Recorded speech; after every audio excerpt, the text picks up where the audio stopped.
Welcome back. It is the Flow Friday Sports Show here on Flow FM. Gawler and District Softball is back on the agenda tomorrow. Another big day of games coming. But first, let's have a look back to the games last weekend. And of course, the league president, Sarah McMillan, joins me on the line to tell us everything we need to know. Welcome back, Sarah. How are you? I'm good.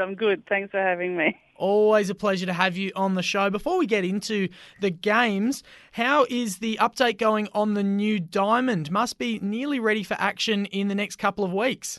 We are super close. We just need a couple of lights, but the lights don't really concern us if we can get on there beforehand. But we've just got to finish off the last of the grass. It's coming along really well, and we need a little bit more dirt on the batter's circle, and then we're good to go. All right, exciting stuff. Another week.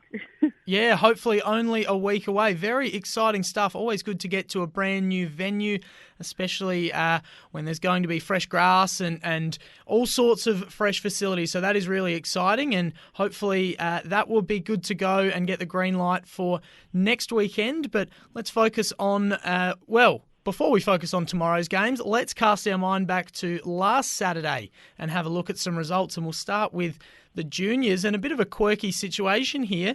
The Giants played Trinity in the under-14s and in the under-17s. The Giants won both games, and they won them both with a 7-0 scoreline. So some good synergy going on there in the juniors, and especially if you're a fan or a player for the Giants. Yeah, so it was a great game at under-14s. There's some really big hitters and some great fielding on both sides. But, Max Rudiger almost hit a home run, but Trinity come together and with a great relay to hold him off on third, which is great to see.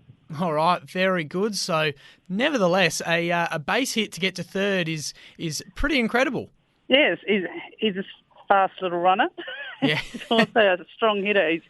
The strength in his batting is just unbelievable. It's hard to picture until you see him do it. He's a great player. Okay, well, no doubt there will be a home run just around the corner then for him. So some interesting things going on there in the juniors. Not often you see the same two teams facing off in different age groups and have the exact same scoreline. So that was the action on the weekend for the juniors. Let's go to the Div 2s now, and a couple of nice high-scoring games here. The Vikings had a good win over Two Wells, 12-5, so a bit of a run-scoring fest.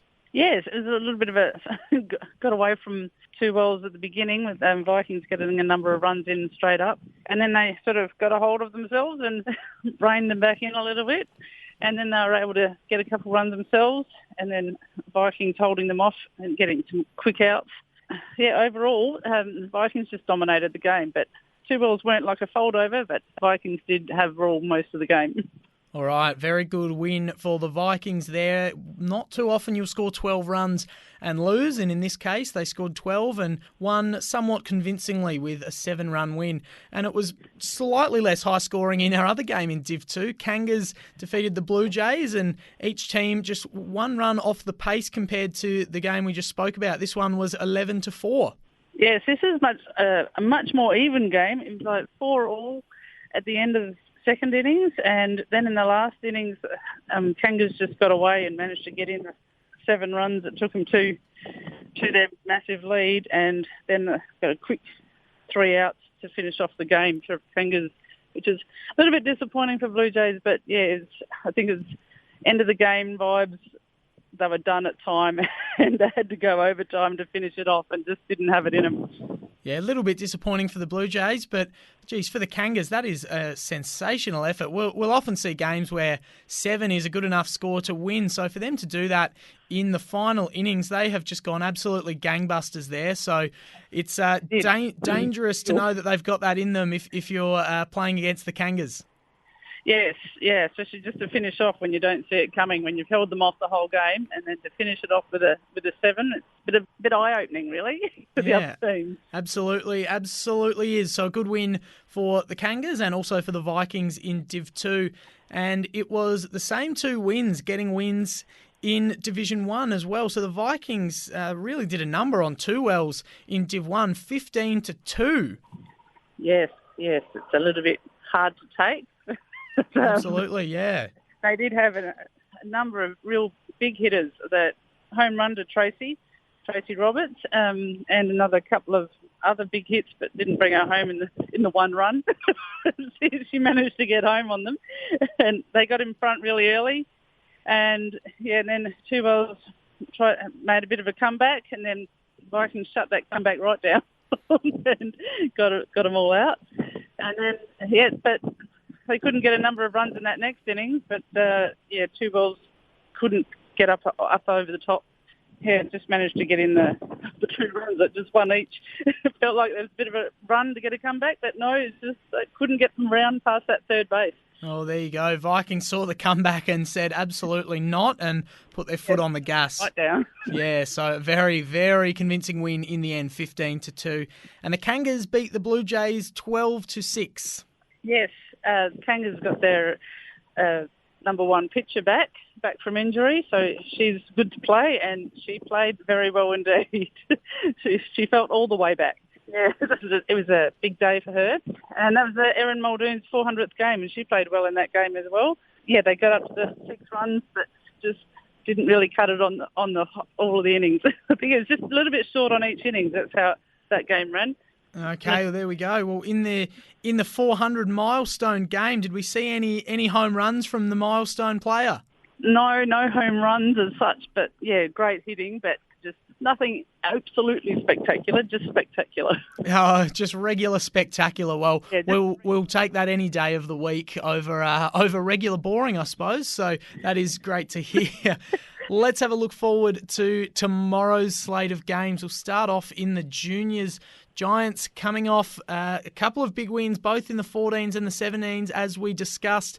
And they're playing the Kangas in both grades this weekend, who dominated the Div 1s and the Div 2s. So that should be a good matchup in both the 14s and the 17s. Yes, they should be pretty good games. Both of them are pretty dominant sides, even though they're playing against each other. But yeah, they're both pretty strong for their age group, and it'll be good to see them play again, just to see where they're at. Yes, it will be very good to see who comes out on top in those matchups in the juniors. Things certainly heating up in the 14s and the 17s. In the Div 2s, the Kangas are taking on the Giants. So the Kangas coming off that nice win over the Blue Jays, and they've got their work cut out for them against the Giants this week. Yes, Giants have been dominating a little bit in Div 2, and Kangas are also making their way right up there. So that'll be I reckon it could go either way. It could be a very high-scoring close game or a very low-scoring close game. Alrighty, and we've also got Two Wells taking on the Blue Jays. So both teams were on the wrong end of their results last week, but they both put some runs on the board and fought hard. So that one should be a really good game, both looking to get back on the winners list. Yes, I think this will be another one to see, like, now they're playing together, see where they're at, and see if there is someone to come out on top of that and maybe boost one of their confidence to get right up there. So that is our Div 2 action. Let's look at the Div 1s now. The Kangas and the Vikings both had very good wins on the weekend, and they play each other this week. Yes, it seems to be the day for it, have big dominant teams playing against each other. Now that the Kangas have got their number one pitcher back, it's a very, very good game to see, I believe. And Two Wells taking on the Blue Jays as well. And much like in the Div 2s, both looking to get back on the winners list. Not quite as close in their margins as the losses in the Div 2s were, but nevertheless, both will be very, very keen to get back on the winners list. And one of them will get back on the winners list, unless it's a draw, of course, which is possible. But no one wants to see a draw. We all want to see a victor on the day. Yes, that is a possibility. But no, we're not hoping for one of those. And I think Blue Jays are quite strong out there. They're just not quite getting over the line at the end of the innings. But Two Wells don't look like it on the scorecard, but I feel they're doing exactly the same thing. They're just falling short before they get home with the run. So I think it'll be an interesting game. I think they just both need to get over the line and pull out a win here. One of them's going to take a win, I reckon. Yeah, someone's got to take it. Like we said, it could be a draw, but there is not a soul on earth rooting for that. No one likes a draw. We all like seeing a result. As you know, and as listeners of this show know, I don't like fence sitting. I like seeing a result and getting a tip in. So hopefully we get a result in that one. Sarah, all the best to you this weekend and to the entire association. And here's hoping it's the last game before moving to the new venue. So very exciting things happening in Gawler Gawler and District Softball. Sarah, appreciate your time. Looking forward to chatting again next week. Yes, thank you very much, and look forward to chatting after we see the new diamond ready.